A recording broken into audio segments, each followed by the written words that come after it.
Hello, lovely people. Welcome back to my channel. Thank you all for coming back. I do really appreciate you all. Today we are making tapioca flour. And hey, how you all doing? I hope you are doing great. And thanks for stopping by.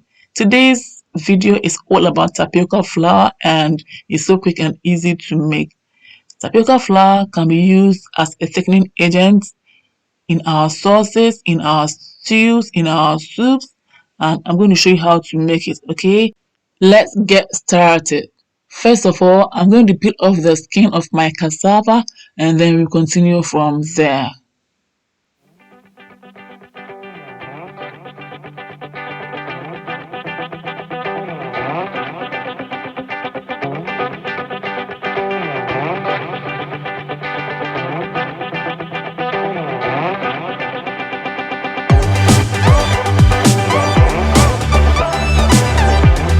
Now that we are done with our cassava, we're going to clear the working surface and then we wash our cassava nicely, come back and then we grate it. I'm using the smaller part of the grater to grate it. You can as well cut the cassava into small pieces and then use your blender to blend it until it's nice and smooth. But I think this method is easier for me. That's why I'm going for this one. And hello there, if you are new on my channel, you are warmly welcome. So far, if you are enjoying this video, I want you to click on the red subscribe button, click on the bell button as well to get more updates from me, okay? Join this family and you will never ever regret it. Now that we are all done with our cassava, it's nicely grated and look at that. I love the way it looks and how it feels.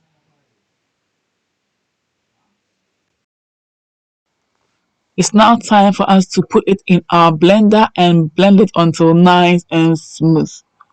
As I said earlier, I could have used my knife to cut it into pieces and then blend it. But I used the grater instead because my blender is not that big and the blade is not that strong enough.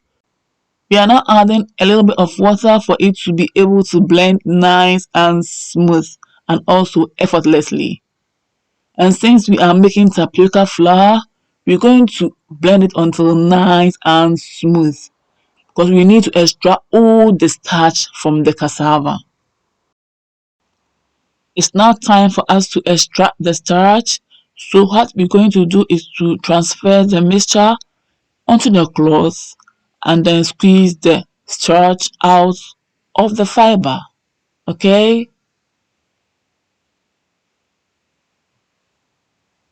This part I hate, guys, because it takes a lot of time, strength, and energy to squeeze this.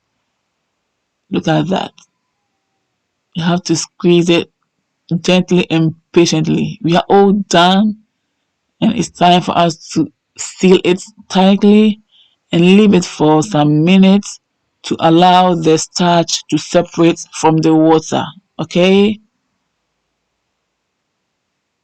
In some few minutes time, we are back, and now let's see. There is a separation here. I can see that.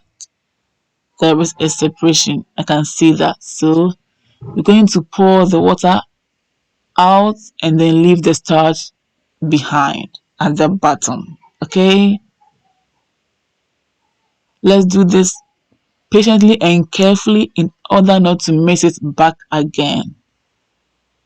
Do this gently, gently, slowly, gently, slowly, gently.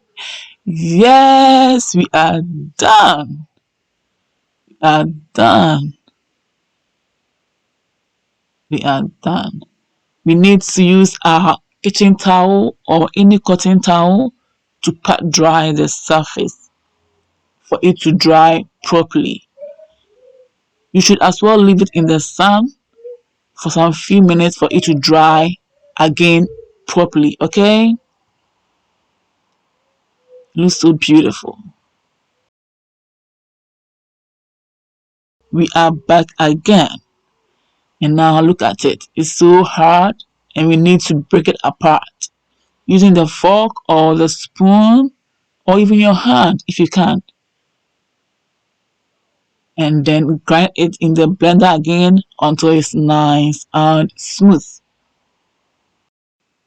Guys, just like that, we are all done, and I'm sure now you know the difference between tapioca flour and cassava flour.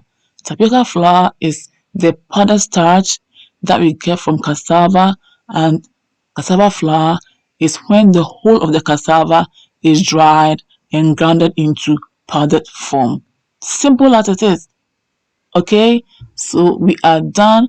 You can use this in place of your corn flour as a thickening agent for your stews, your sauce, your soup, and even your porridge. Thank you all for watching, and I hope you are inspired. See you all again in my next video. If you are new, subscribe already. Hit on the red subscribe button. Click on the bell button as well to get more updates. Okay? Ta-da! I use this as my thickener in making this beautiful, flavorful chicken stir fry coming your way very soon. So watch out. I love you all. Stay blessed. Mwah. Bye bye, y'all.